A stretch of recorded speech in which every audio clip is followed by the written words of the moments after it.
bem-vindos. Essa é a nossa aula 1 sobre calorimetria. Estaremos apresentando alguns conceitos aí sobre calorimetria, troca de calor e definindo, o que é calor. E vamos verificar que calor é diferente de temperatura. Então, o primeiro conceito, que a gente vai estabelecer aqui, conceito de calor. A gente já sabe que a temperatura de um corpo está relacionada à agitação das partículas que o constituem. Nós temos aqui um desenho que mostra, as partículas constituindo um corpo. Nós temos uma ligação química aqui. Há uma temperatura inicial, onde há um aquecimento. Posteriormente, uma maior agitação provoca um afastamento, dessas partículas, onde eu tenho a minha temperatura atual, o θ é maior que o θ0, que é a temperatura inicial. Eu tenho a dilatação.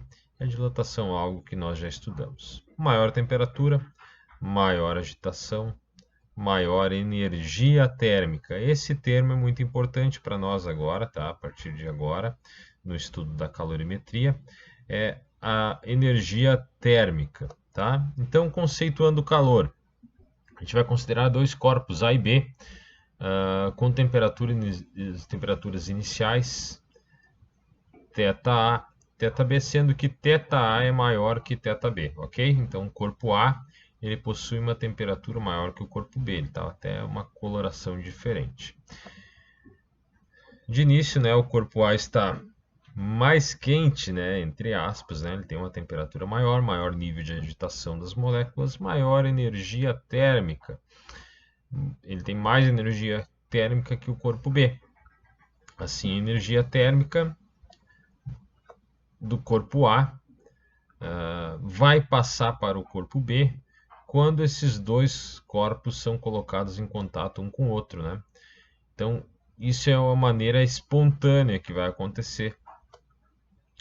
E à medida que a temperatura do corpo A diminui, a temperatura do corpo B aumenta, tá?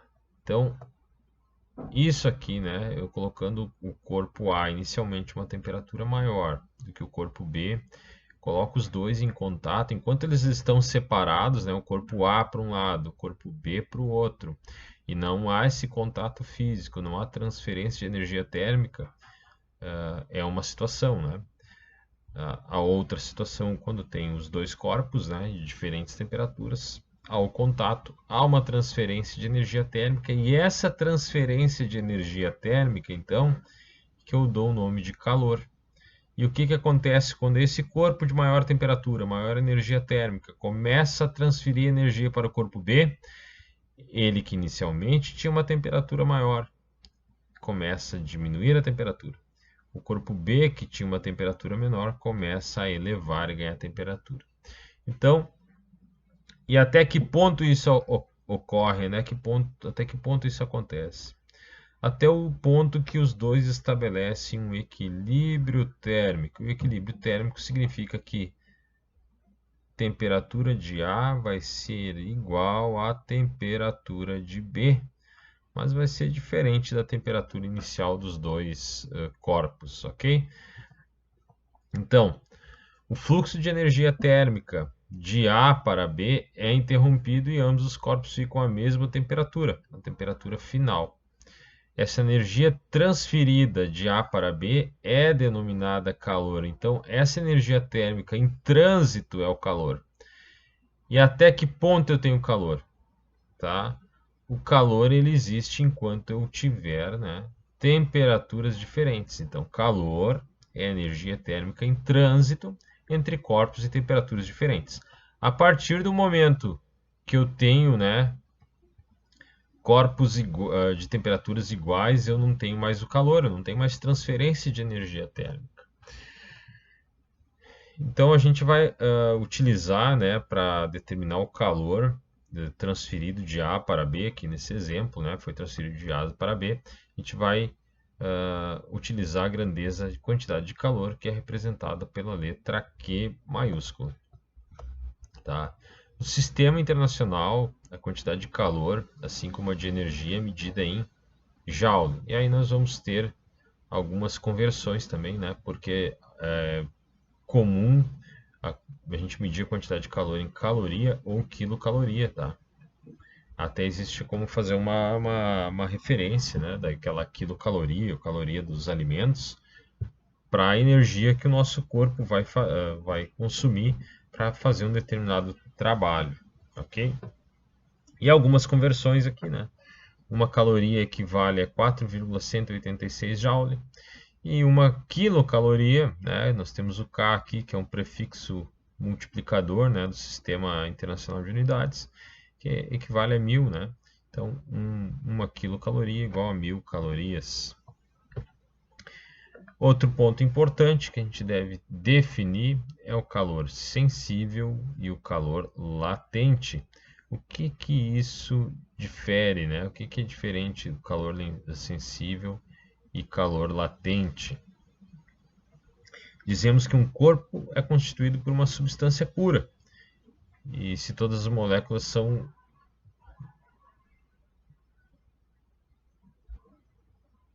Dizemos que um corpo é constituído por uma substância pura se todas as suas moléculas são quimicamente iguais. Assim, uma porção de água destilada vai ter apenas moléculas de H2O, ou uma barra de cobre, formada somente por átomos de cobre. São corpos, né, que a gente vai chamar, são corpos constituídos por, então, substâncias puras.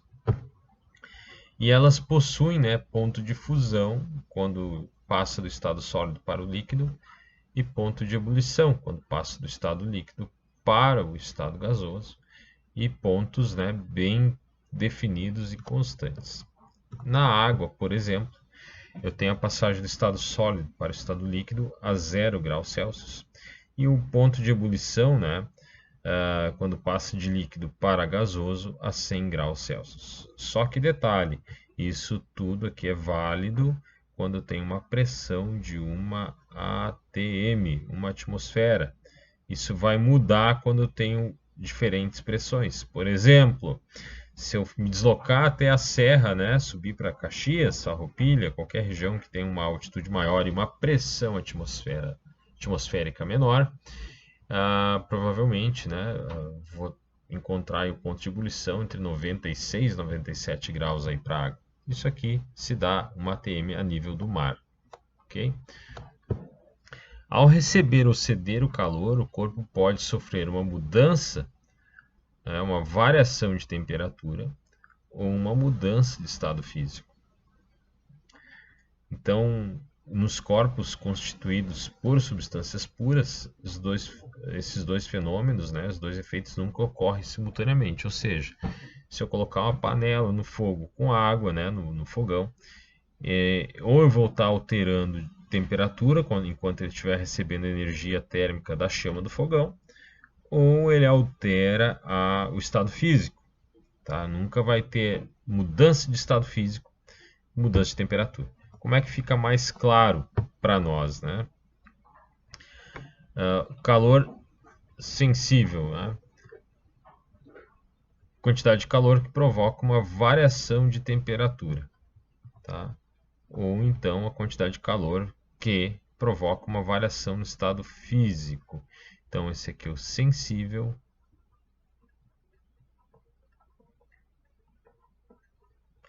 E esse aqui é o latente. Ok? Ou eu provoco uma mudança de temperatura, uma variação de temperatura, ou uma variação do estado físico, cada vez que o meu corpo, minha substância, recebe calor. Então, o calor que provoca uma variação de temperatura é o calor sensível. O calor que provoca uma variação do estado físico, calor latente. E aí eu vou mostrar para vocês aqui um gráfico, né? Ele me diz o seguinte: para uma dada quantidade de gelo, inicialmente a menos 20 graus Celsius, a água em estado sólido, poderíamos ter uma curva de aquecimento a seguir. Então, como é que ele procede, né? Como é que acontece a curva de aquecimento? Vai acontecer da seguinte forma, né? Nós temos aqui, então, temperatura inicial, eu tenho aqui o tempo zero, a partir daqui eu começo a observar, né? Aqui está a minha linha do tempo. Então eu estou provocando aqui o gelo, um aquecimento no gelo que inicialmente estava a menos 20 graus. Então eu começo a colocar, fornecer aqui calor. Estou entregando energia térmica, estou entregando calor aqui para ele. E ele vai mudando a temperatura. A temperatura vai subindo de menos 20 até zero nesse espaço de tempo, nesse primeiro espaço de tempo aqui. Esse é um calor sensível, porque o calor que estou cedendo está alterando a temperatura. Porém, quando eu chegar no ponto de fusão, que eu começo a ter uma transformação, uma mudança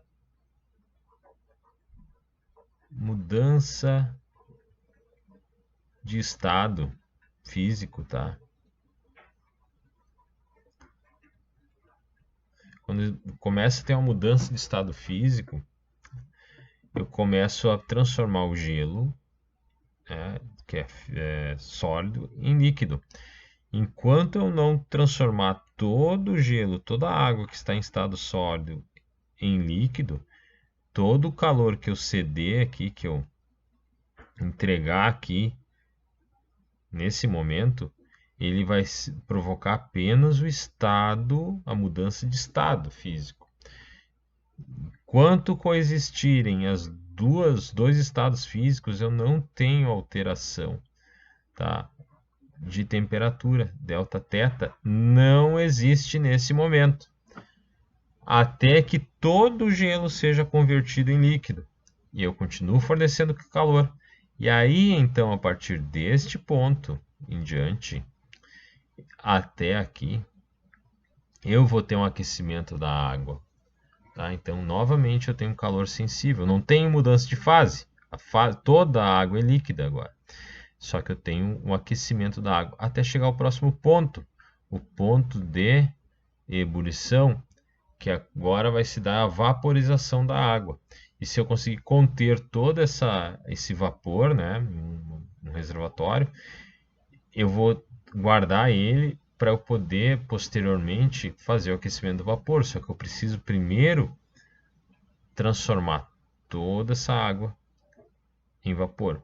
Enquanto eu tiver água dentro de uma panela, por exemplo, fervendo, a água não vai passar de 100 graus, mesmo que eu aumente a chama. Eu vou acelerar o processo de vaporização da água, mas a temperatura dela vai ser constante. Temperatura constante, até que eu mude todo o estado físico da água. Então, por esse tempo aqui, novamente, não existirá variação de temperatura. Só vai ter variação de temperatura depois que eu conseguir confinar o vapor e continuar aquecendo. Aí eu vou ter o aquecimento dessa fase aqui, que a água é vapor, é um gás. Aí eu vou conseguir aquecer esse vapor, ok? Então aqui eu consigo perceber bem, né? Calor sensível, latente, mudança de fase, sensível, mudança de temperatura, latente, mudança de fase, sensível, mudança de temperatura. E nós chegamos agora a uma outra definição importante, que é a capacidade térmica. O que é a capacidade térmica? A gente vai considerar um corpo, né, ao qual fornecemos uma diferente quantidade de calor, né? Aqui eu estou fornecendo uma quantidade Q1 e eu provoco uma alteração θ1 na temperatura. O mesmo corpo eu forneço uma quantidade maior agora de calor, Q2, e eu tenho uma alteração de temperatura, né, θ2. E se eu fornecer, então, quanto mais calor eu forneço, maior é a minha variação de temperatura, ok? Então eu posso, isso é a capacidade térmica do meu corpo, ou seja, a variação de temperatura ocorre conforme eu vou recebendo energia térmica e isso é proporcional, mas eu não posso ter uma alteração no estado físico, tá? Eu só estou cuidando aqui a variação da temperatura.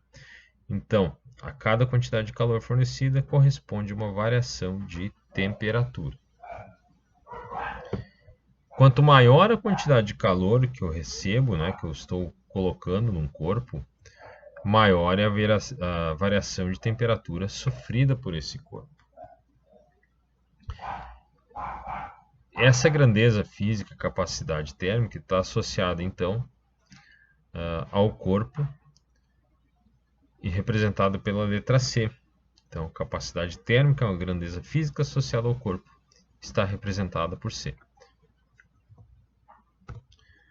Por definição, né, a capacidade térmica de um corpo indica quanto ele precisa receber ou entregar ou ceder calor para sofrer uma variação unitária de temperatura. Quanto eu preciso de energia? Essa é a pergunta, né? A capacidade térmica vai me responder quanta energia térmica, quanto de calor eu preciso receber ou ceder para aquele determinado corpo sofra alteração de uma unidade de temperatura. Colocando em forma de equação, né, capacidade térmica vai ser igual a quantidade de energia dividido pela variação de temperatura. Então, se eu entregar aqui, né, um corpo qualquer, né, uma capacidade térmica, vou chutar aqui, eu entreguei 100 calorias e ocorreu 10 graus de variação, eu posso dizer que a capacidade térmica do meu corpo vai ser de 10 calorias por grau Celsius de variação. Então, quanto de energia eu estou entregando para o meu corpo sofrer uma variação de 1 grau Celsius.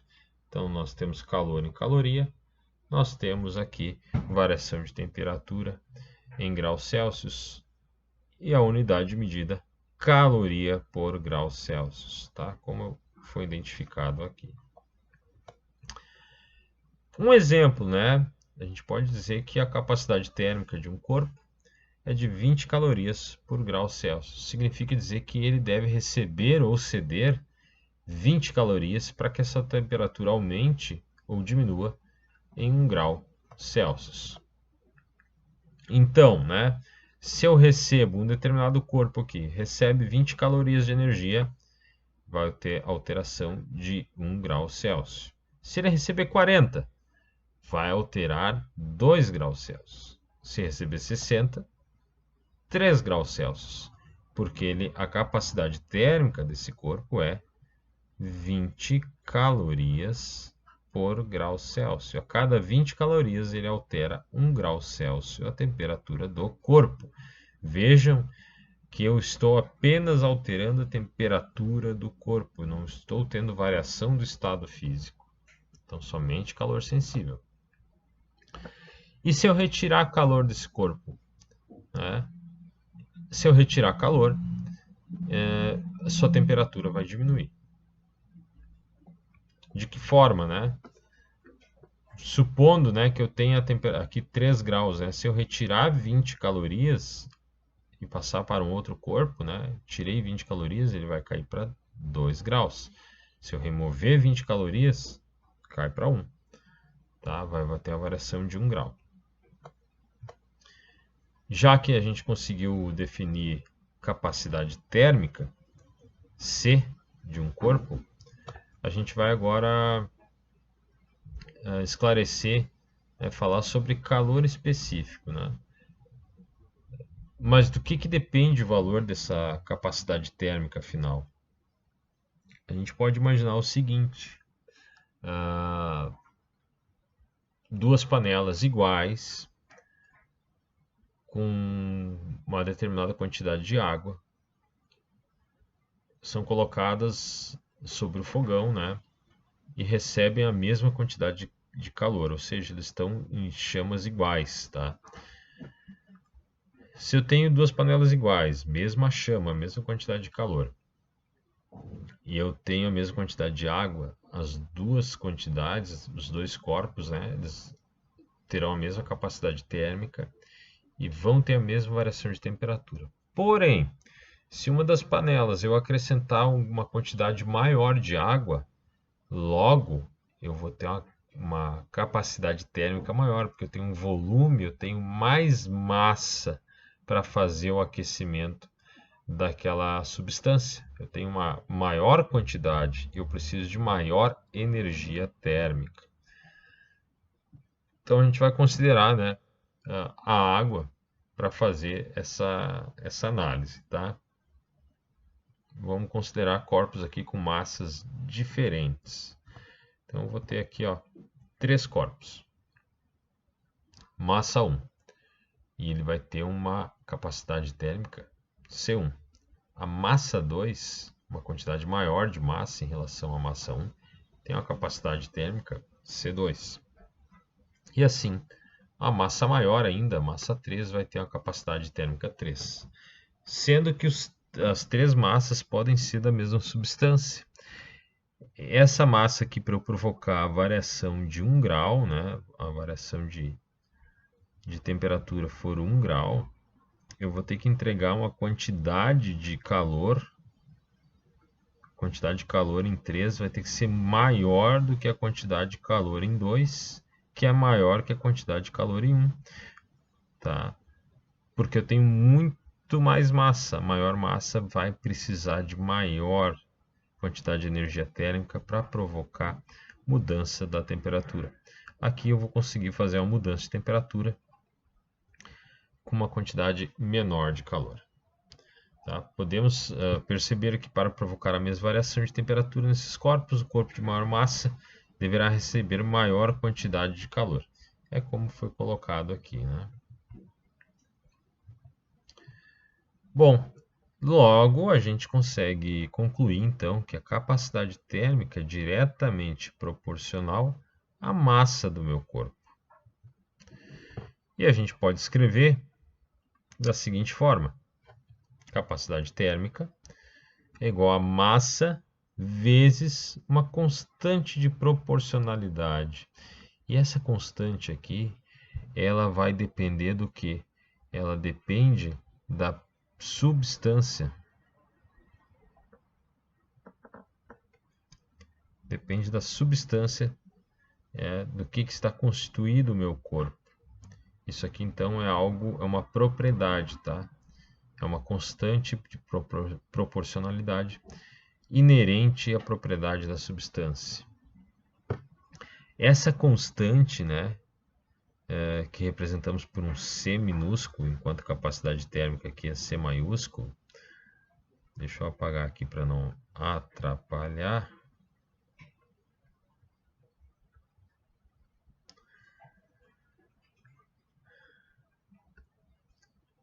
Essa constante de proporcionalidade, C minúsculo, é o calor específico do material, tá?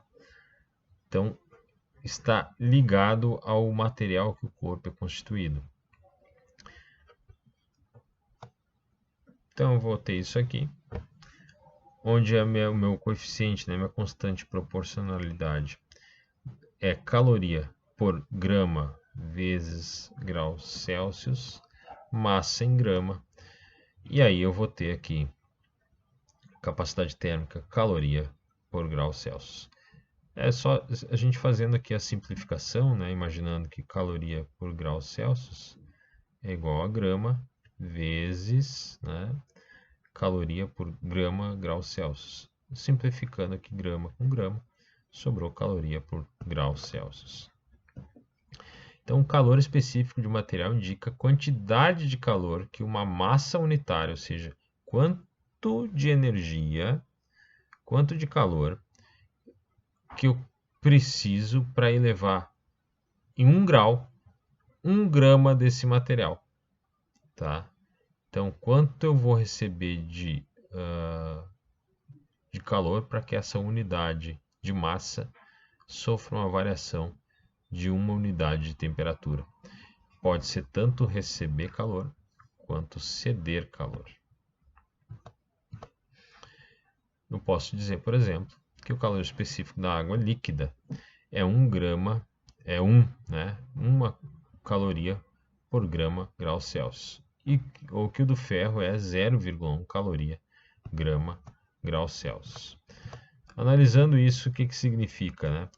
Eu preciso de mais energia térmica, eu preciso de 1 caloria para provocar alteração de 1 grau Celsius em 1 grama de água.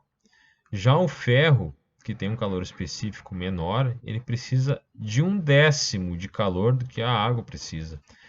Para que, né, eu preciso receber 1/10 de caloria para alterar 1 grau Celsius em 1 grama de ferro.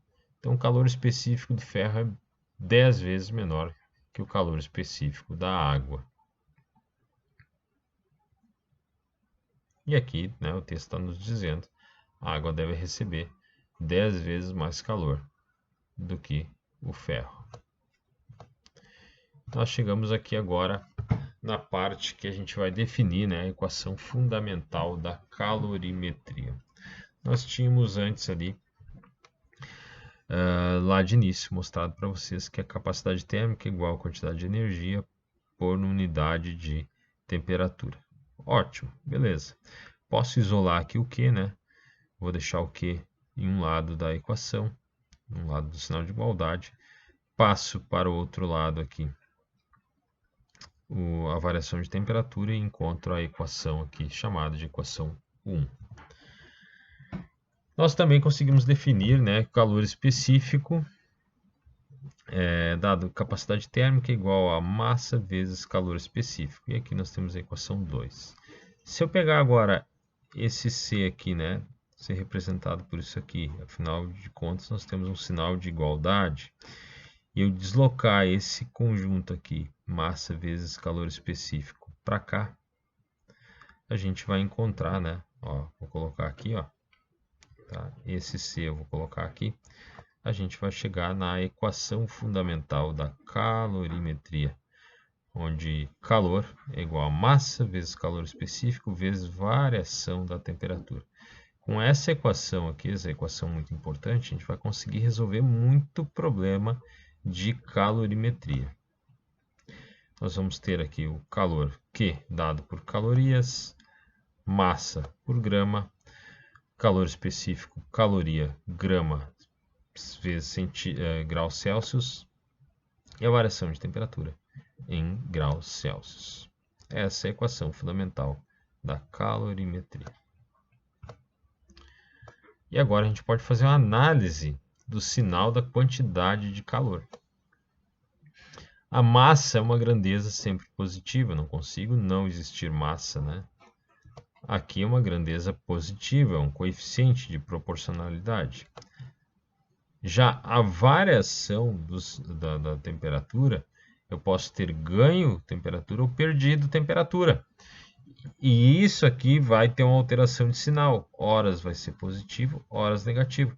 Então, é a variação da temperatura que vai determinar se eu ganhei ou se eu perdi calor. Então, quando eu tenho um acréscimo e a minha variação de temperatura é positiva, eu tive um calor recebido. Eu recebi calor. Então, vai ficar positivo. Já quando a variação de temperatura é negativa, ou seja, indica uma diminuição de temperatura, eu cedi calor para o meio. Tenho massa positiva, calor específico positivo, mas uma variação aqui onde eu resultei uma temperatura negativa, eu tenho um calor cedido. O calor cedido é negativo, o calor recebido é positivo.